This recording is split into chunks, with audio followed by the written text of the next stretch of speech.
छत्तीसगढ़ के कोरबा क्षेत्र में आज तड़के 4 बजे बस ने ट्रेलर को ठोकर मार दी, जिससे 7 लोगों की दर्दनाक मौत हो गई है।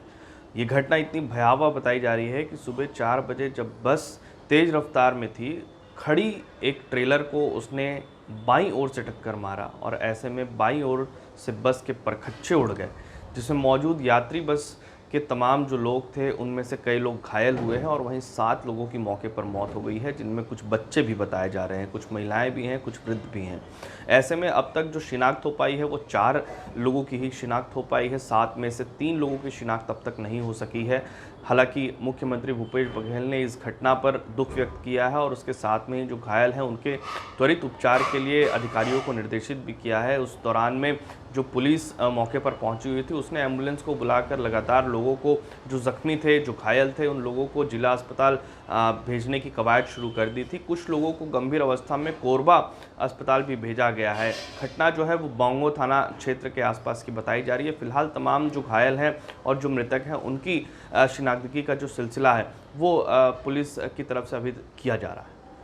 भाजपा में लगातार चेहरे बदलने का सिलसिला अभी भी जारी है। भाजपा प्रदेश अध्यक्ष नए चुने जाने के बाद से नेता प्रतिपक्ष भी नए चुने गए और उसके बाद अब लगातार कार्यकारिणी की जो गठित अभी फिलहाल भाजपा प्रदेश अध्यक्ष अरुण साव ने किया है, उसमें जो नाम सामने आए हैं इससे भी साफ जाहिर होता है कि नए चेहरे, नए लोगों को यहाँ पर जिम्मेदारियां मिल रही है, नए लोगों को मौका मिल रहा है। खास तौर पर पिछड़ा वर्ग, आदिवासी समाज से आने वाले लोगों को यहाँ पर महत्वपूर्ण जिम्मेदारी दी गई है। इसके अलावा संघ के लोगों को भी यहाँ पर महत्वपूर्ण जिम्मेदारी दी गई है। साफ जाहिर है कि जेपी नड्डा राष्ट्रीय अध्यक्ष जब यहाँ पर आए थे, इसके अलावा संघ प्रमुख मोहन भागवत भी यहाँ पर आए थे, उसका असर भी यहाँ पर देखने को मिल रहा है। कार्यकारिणी में जो चेहरे हैं उन चेहरों में कई युवा चेहरे हैं, कई ऐसे हैं जो अनुभवी हैं, जो संघ से भी संबंधित रखते हैं। तो ऐसे चेहरे को अभी जिम्मेदारियां यहाँ पर प्रदेश अध्यक्ष की जो सूची है उसमें मिली है।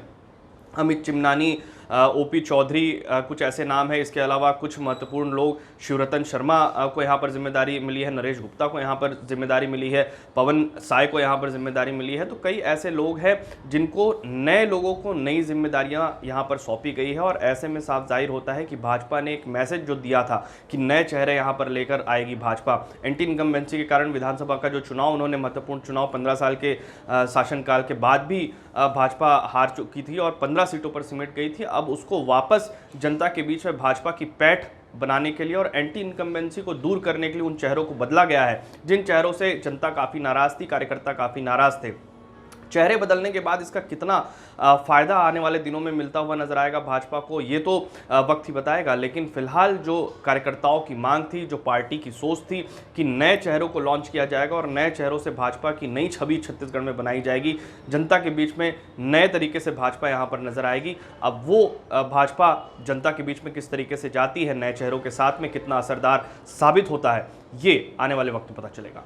12 से 15 सितंबर तक रायगढ़ जिले के दौरे पर सीएम भूपेश बघेल रहेंगे। भेंट मुलाकात का कार्यक्रम उनका लगातार जारी है। उन्होंने ये घोषणा की थी कि 90 विधानसभाओं का वो दौरा करेंगे और वहां जाकर जनता के बीच जाकर उनकी परेशानी सुनेंगे, उनकी परेशानी को दूर करते हुए नजर आएंगे और नब्ज टटोलने की जो कोशिश है वो सीएम भूपेश बघेल कर रहे हैं, क्योंकि 4 साल का कार्यकाल यहाँ पर सीएम भूपेश बघेल का पूरा होने वाला है और ऐसे में कई महत्वपूर्ण योजनाएं उन्होंने छत्तीसगढ़ की जनता के लिए लॉन्च की थी। लेकिन उन योजनाओं का लाभ जनता को कितना मिल रहा है, कितनी परेशानी उनको सामना करना पड़ रहा है, इसके अलावा अन्य और कौन सी ऐसी बातें हैं जिससे जनता चाहती है कि वो सरकार काम करती हुई नजर आए, तो उन तमाम बातों को नब्ज टटोलने का काम, इसके अलावा विधानसभा क्षेत्रों में विधायक और जनप्रतिनिधि कितना काम कर रहे हैं, इसको भी टटोलने की कोशिश सीएम भूपेश बघेल खुद ही करते हुए नजर आ रहे हैं। लहलूंगा पहुंचेंगे, धर्मजयगढ़ पहुंचेंगे, 3 विधानसभाओं का दौरा वो वहां पर कर रहे हैं और 3 अलग अलग दिनों में जनप्रतिनिधियों से मुलाकात होगी, जनता के बीच वो जाएंगे। इसके अलावा अन्य समाज के लोगों के साथ में बैठक भी होगी, अधिकारियों के साथ में ये बैठक होगी। कुल मिलाकर समीक्षा की जा रही है